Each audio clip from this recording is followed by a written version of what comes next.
Eu gostaria de falar com vocês sobre algo que vem me inquietando cada dia mais na minha atividade profissional, que é uma constatação que eu tive a partir de uma reflexão de casos concretos, que é o seguinte: a gente estuda direito das famílias e direito das sucessões, é óbvio. São ciências necessárias para o desempenhar das nossas atividades. Mas a constatação que eu cheguei é o seguinte: o direito das famílias, o direito material, o direito das sucessões, o direito material, ele é absolutamente necessário para nosso estudo, mas ambos são insuficientes. A gente precisa ter diálogos com outras ciências. E da minha parte, eu trago aqui um convite a todos os presentes para que a gente reflita sobre a necessidade de que esse diálogo seja feito com o direito processual das famílias e das sucessões. Porque veja bem, hoje eu vou tratar de uma ferramenta específica, que é a produção antecipada de provas, mais especificamente da ação de produção antecipada de provas. Mas como ela, existem diversos instrumentos trazidos pelo Código de Processo Civil de 2015 ou aprimorados por este Código de Processo Civil de 2015, que são pouco utilizados na prática. Por causa, eu acho, dessa prática. As pessoas estudam direito material, como eu disse, é necessário, mas talvez se descuidem um pouco de estudar o direito que operacionaliza na prática aquilo que elas estudaram na academia, nos livros. Então veja bem, este exemplo que eu vou trazer agora, como é importante a gente fazer o diálogo do direito processual das famílias com o direito material das famílias e das sucessões. Aqui no Brasil a gente tem uma situação curiosa. Agora, a gente tem o remédio, eu já adiantei qual vai ser, que é a produção antecipada de provas, mas que durante muito tempo a gente conviveu com ele. Com essa situação curiosa que eu vou apresentar agora. Qual é a situação curiosa? Desde o Código passado, até há pouco tempo, 2016, entrou em vigor esse novo, então durante todo o tempo antes dele, a gente tinha lá na lei, no nosso Código de Processo Civil, um dever a todos, aos advogados e partes, de expor os fatos conforme a verdade. Estava lá no CPC 73, no artigo 14, inciso 1, como está aí para vocês, e está ainda no CPC 15, no artigo 771. Olha só, você deve expor os fatos conforme a verdade, já na sua petição inicial. Só que qual é a situação curiosa? Se você não fizer isso, não expuser os fatos em conformidade com a verdade, já na petição inicial, você é considerado litigante de má-fé, e você é sancionado por isso. Então tem uma consequência grave se você não expuser os fatos em conformidade com a verdade. Isso estava no CPC passado, artigo 17.2, como está na tela, e está no CPC 15, artigo 80, inciso 2. Mas, pessoal, quando que, durante o processo, a gente descobre a verdade? É durante a produção das provas. Então, olha que situação curiosa. Você tem um dever de dizer a verdade na petição inicial, mas você só descobre a verdade no curso do processo. Porque a gente sempre teve um sistema de tudo ou nada. A prova era produzida ao longo do processo. E se no curso do processo, encerrada a instrução probatória, você constatasse que a prova está péssima e que você não mais consegue comprovar a verdade, não te restaria outra saída. Não tem como você voltar atrás. Não tem como você desistir mais sem a anuência da parte adversária, que a essa altura, se a prova está ruim para você, convenhamos, vai estar boa para ele. Ele não vai aceitar a desistência, vai ter que ir para o mérito. Então, olha que coisa curiosa. A gente ia para uma situação de tudo ou nada, propunha a demanda, expondo a versão que o cliente contava para o advogado, e se aquela versão não fosse verdadeira. Então, um típico caso, ação de partilha acumulada com divórcio, por exemplo. Digamos um patrimônio, por exemplo, de 10 milhões de reais. Eu, por exemplo, sou partidário que o valor da causa deve sempre exprimir, de acordo com o Código, a pretensão econômica pretendida. E quando eu tenho num regime de comunhão parcial, por exemplo, eu tenho um patrimônio de 10 milhões, o que o autor da ação pretende é a ameação dele, não é? Então, o proveito econômico, a pretensão econômica dele é de 5 milhões, não são de 10. Então, o valor da causa, na minha opinião, teria que ser 5 milhões nessa causa, por exemplo. E digamos que o teu cliente te contratou e te disse, tem vários imóveis, todos com contratos de gaveta, tá bom? Não temos escritura. Então, mas pode acreditar em mim, são todos do meu ex, da minha ex. Temos também joias, temos também bens móveis diversos. isso tudo somado deu 10 milhões de patrimônio conjunto, eu tenho direito a 5. Tá, e cadê a prova documental? Como eu disse, são documentos de loteamentos irregulares, são documentos de loteamentos que não têm escrituras públicas, não são registrados em cartório, mas durante a instrução, doutor, eu vou comprovar isso. E você valora a causa, então, em 5 milhões, paga as custas correspondentes, que não devem ser baratas, processa a ação. Durante a instrução, não vem essas provas que a pessoa tinha te contado. As testemunhas que você arrola dizem, sim, existe esse terreno de praia, mas sempre foi do irmão dessa pessoa, sempre foi do outro, sempre foi permitido que a gente usasse, mas nunca tivemos o domínio, nunca fomos donos ou pudéssemos ser considerados proprietários. Resultado, a prova foi horrível para você. Você já deu o valor da causa de 5 milhões? Convenhamos, um requerimento de desistência a essa altura, com o advogado do réu, sabendo que poderia ganhar até 20% de honorários sobre o valor da causa de 5 milhões, acho que ele não aceitaria a desistência. E a desistência, a essa altura, teria que contar 5 a anuência da parte contrária. A regra, improcedência. Então você já pagou uma taxa judiciária ou as custas bem altas, de 5 milhões, e ainda perde a causa, porque não comprovou que os bens eram comuns, não comprovou que aqueles bens eram do casal, logo não tem direito à meação. Julgamento de procedência do divórcio e de improcedência da partilha. Honorários hoje em dia não se compensam mais. Direito autônomo de vocês, advogados, merecidamente. Logo, o advogado do réu teria direito a 20%, até 20%, de 5 milhões de reais. Então, a pessoa que entra na justiça buscando 5, sai devendo a taxa judiciária, que não deve ser barata, varia de estado para estado, mas até 20% de 5 milhões, 100 mil reais, é isso? É muito dinheiro. Que tal, então, pessoal, seria se a gente tivesse uma possibilidade que diz o seguinte, mais ou menos assim, como assim que o seu sistema é assim? Você só produz prova no tudo ou nada durante a instrução? Sim, o nosso sistema, ele era e ainda é assim. Hoje nós temos uma saída, antes não tínhamos. Por quê? Porque a prova, de acordo com a literatura do processo, ela passa por 4 estágios dentro do processo. As pessoas requerem prova documental, prova oral, prova pericial. Ela é deferida, que é o que nos interessa aqui, porque ela poderia ser indeferida. Depois ela é produzida. E depois de coletada, ali pela oitiva das testemunhas, pela juntada de documentos, pela elaboração da perícia, ela é valorada pelo juiz. E é neste momento que o juiz olha e fala, você, sim, encontrou comprovação das suas alegações, procedência. Ou então você não encontrou comprovação das suas alegações, improcedência. São 4 estágios. Primeiro se requer a prova, o juiz defere, produz e finalmente o juiz valora e dá a sentença.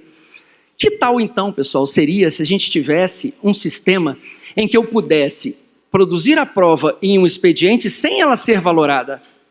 Eu mesmo valorar como pretendente e a partir do resultado que eu obtivesse, eu falasse, quer saber? É melhor eu não entrar com a ação, porque se eu entrar com a ação, a prova está ruim para mim, eu posso tentar um acordo.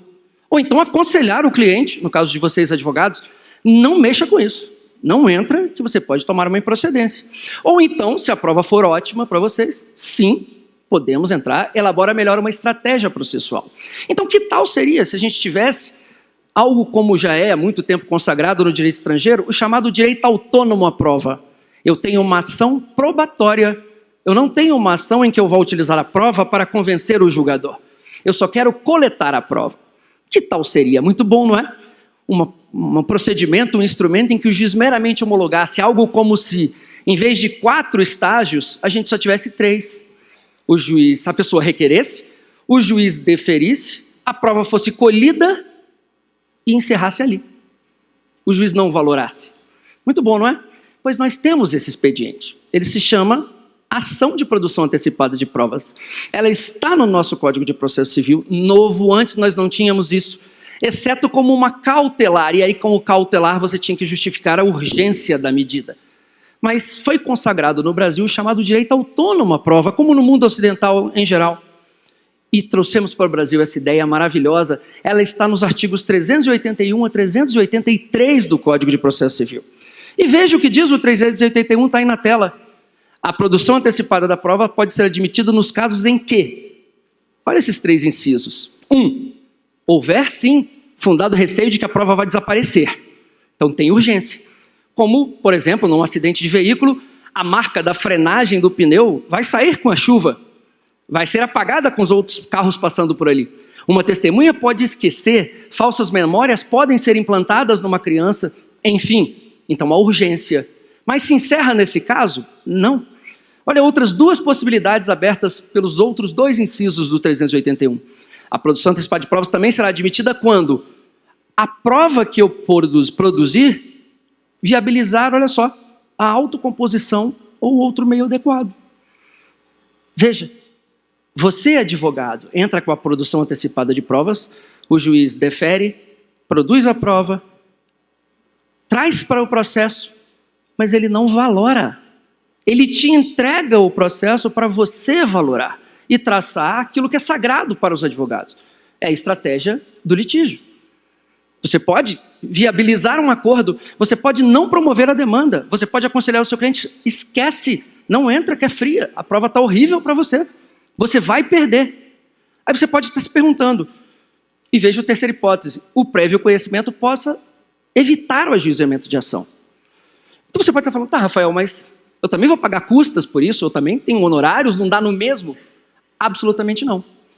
O artigo 382 deixa bem claro que o juiz não se pronunciará sobre a ocorrência ou inocorrência do fato, nem sobre as consequências. O juiz não valora a prova.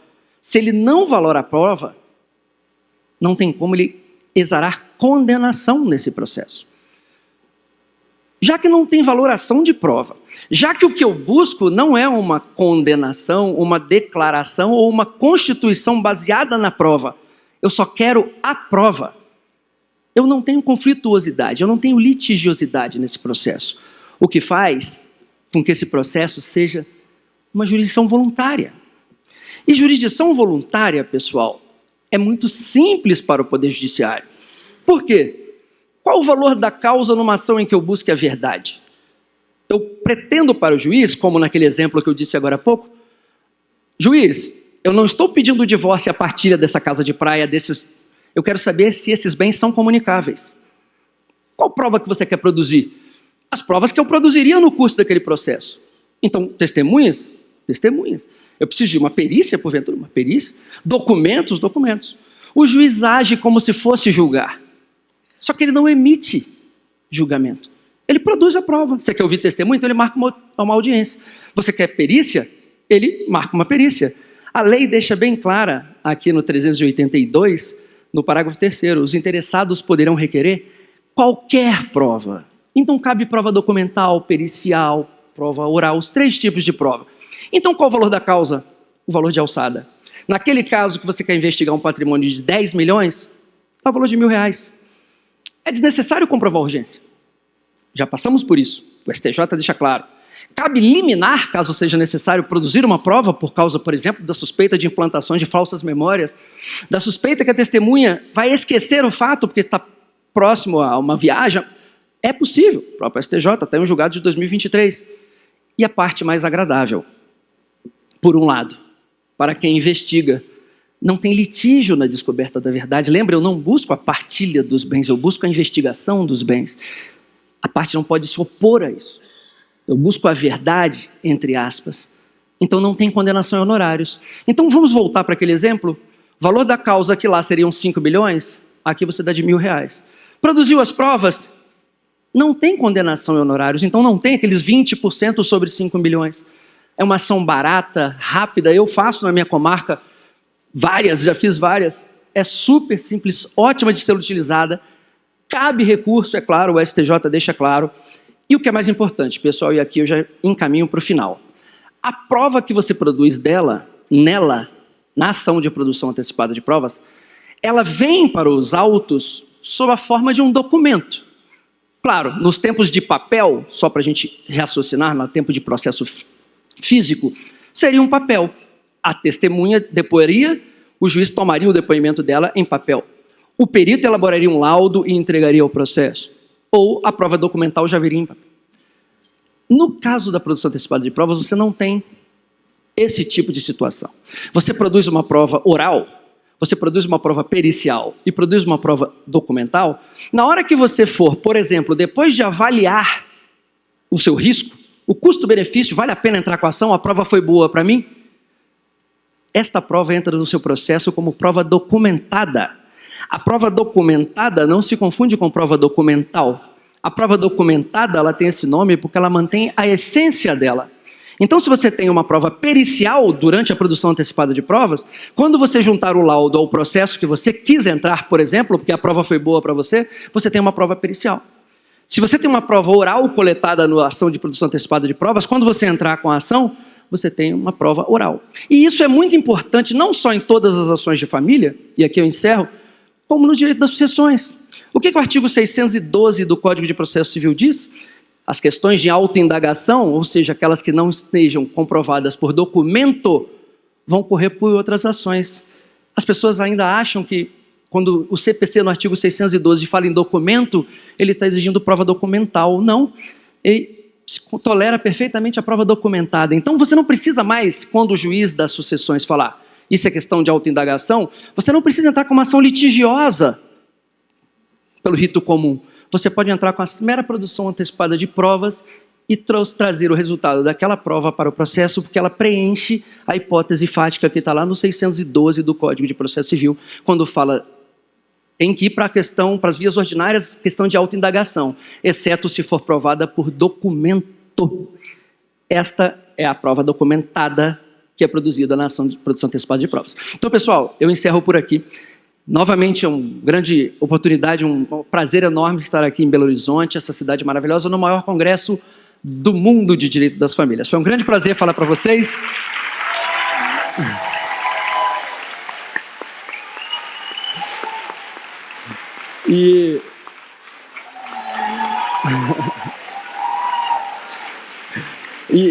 Obrigado. E eu encerro aqui fazendo um convite para vocês conhecerem o meu mais novo livro, está sendo lançado, está aqui fora, o Recursos nas Ações de Família e de Sucessões, deixando mais uma vez claro que você pode entender muito de direito material, mas se você for para o cotidiano forense, você vai precisar sim do direito processual. Está ali o QR Code do meu Instagram, quem quiser me seguir, Rafael Calmon. Um grande prazer, abraço, até a próxima. Tchau.